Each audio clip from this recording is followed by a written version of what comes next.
നമ്മൾ പറഞ്ഞിരിക്കുന്ന ആ വെജിയുടെ കൂട്ടിനുണ്ടാക്കി കേട്ടോ, അതിനാ ടേസ്റ്റ് കൂടുതൽ. ഇതെന്നൊക്കെയായിരുന്നു നമ്മൾ പറഞ്ഞേ? അവർക്കറിയാം.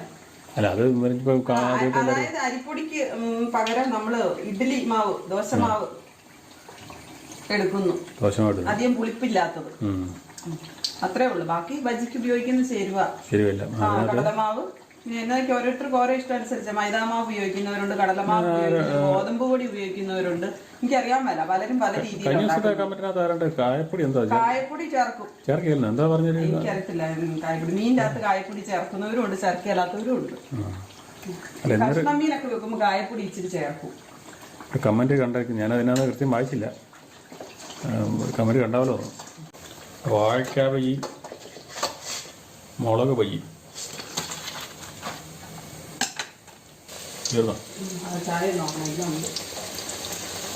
ചായ അപ്പം റെഡിയാകുന്നുണ്ട് കേട്ടോ.